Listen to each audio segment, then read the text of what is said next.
बुद्धि के पास एक सुंदर बगीचा था। उसके बगीचे में कई तरह के फूल खिलते थे। जब वह अपने बगीचे और फूलों को देखता तो उसे अक्सर खुशी होती। एक साल तो बिल्कुल भी बारिश नहीं हुई। गर्मी में फूल मुरझाने लगे और सूखने लगे। बुद्धि की एक दोस्त थी जिसका नाम आरती था। वह उससे मिलने गया और पूछा, मेरे दोस्त, इस साल सूखे की वजह से मेरे बगीचे के सारे फूल सूख गए हैं। क्या तुम्हें कोई ऐसा फूल पता है जो मुरझाता या सूखता ना हो? हम कागज और प्लास्टिक के फूल न तो मुरझाते हैं और न ही सूखते हैं। अगर बारिश होगी तो कागज के फूल खराब हो जाएंगे, लेकिन प्लास्टिक के फूल नहीं, आरती ने कहा। बुद्धि घर वापस गई और सारे फूल उखाड़ दिए। उसने प्लास्टिक के फूल खरीदे और उन्हें अपने बगीचे में लगा दिया। एक शाम जब बुद्धि अपने बगीचे के सामने बरामदे में खड़ी थी तो उसे हवा का झोंका महसूस हुआ। फूलों की खुशबू की जगह उसे नाली की बदबू महसूस हुई। अगले दिन वह आरती के घर गया। यार, बगीचा तो बहुत सुंदर है, पर उसमें फूलों की खुशबू नहीं है। हवा में गटर की भयंकर बदबू आ रही है।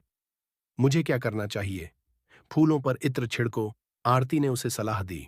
बुद्धि ने प्लास्टिक के फूलों पर इत्र छिड़का, लेकिन उसे अभी भी उस भयानक गटर की गंध आ रही थी। वह फिर से आरती के पास गया। मेरे दोस्त, मेरे बगीचे में अभी भी गटर की गंध आ रही है।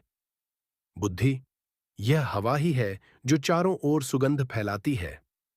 अपने बगीचे के पास एक पंखा लगाओ, फिर तुम्हें सिर्फ फूलों की खुशबू ही आएगी, आरती ने कहा। दुधी ने सुगंध फैलाने के लिए बगीचे में पंखे लगाए। अब वह अपने बगीचे से खुशबूदार खुशबू ले सकता था, लेकिन उसे तितलियां, मधुमक्खियां और पक्षी याद आते थे जो हर दिन उसके बगीचे में आते थे। आरती ने उसे खिलौने वाले पक्षी, मधुमक्खियां और तितलियां खरीदने की सलाह दी। बुद्धि ने खिलौने खरीदे और उन्हें अपने बगीचे में उड़ाना शुरू कर दिया। जल्द ही उसके दोस्त और पड़ोसी भी इसमें शामिल हो गए, लेकिन जल्द ही दुर्घटनाएं होने लगीं। खिलौने आपस में टकराकर जमीन पर गिर जाते। लोग नाराज होने लगे। वे सारा दिन बहस और झगड़ते रहते। बुद्धि ने आरती से शिकायत की, खिलौने बहुत खराब हैं। वे आपस में टकराकर टूट गए और लोग एक दूसरे से झगड़ने लगे और लड़ने लगे। ओह भगवान, आरती ने कहा, झगड़ा करना बहुत बुरा है। अगर लोग झगड़ते हैं तो हमें उन्हें ऐसा न करने के लिए कहना चाहिए, लेकिन अगर वे शांत नहीं होते हैं तो हमें उन्हें सजा देनी चाहिए। इस गंदगी के लिए तुम ही जिम्मेदार हो। बुद्धि ने गुस्से से कहा, मैंने अपना बगीचा नष्ट कर दिया, इतना पैसा खर्च किया और सब कुछ कृत्रिम बना दिया। फूल, खुशबू, हवा, तितलियां, मधुमक्खियां, पक्षी, सब कुछ। तुम सजा के हकदार हो। आरती ने शांत भाव से कहा, मित्र, हमें दूसरों की सलाह तो सुननी चाहिए, लेकिन उस पर अमल तभी करना चाहिए जब हम खुद उस पर अच्छी तरह सोच विचार कर लें। अगर कोई तुमसे कहे कि तुम्हारे कान कौवा चुरा ले गया है, तो क्या तुम कौवे को भगाओगी या पहले अच्छी तरह सोच विचार कर लोगी? आरती की बातों से बुद्धि को अपनी गलती का एहसास हुआ। उसने सोचा, यह स्वाभाविक है कि मौसम के साथ साथ फूल खिलते भी हैं और मुरझा भी जाते हैं। मुझे प्रकृति के नियमों के खिलाफ नहीं जाना चाहिए था। आरती ने अपने दोस्त को गहरी सोच में डूबा हुआ देखा। उसने उससे पूछा, मेरे दोस्त, क्या तुम्हें किसी और सलाह की जरूरत है?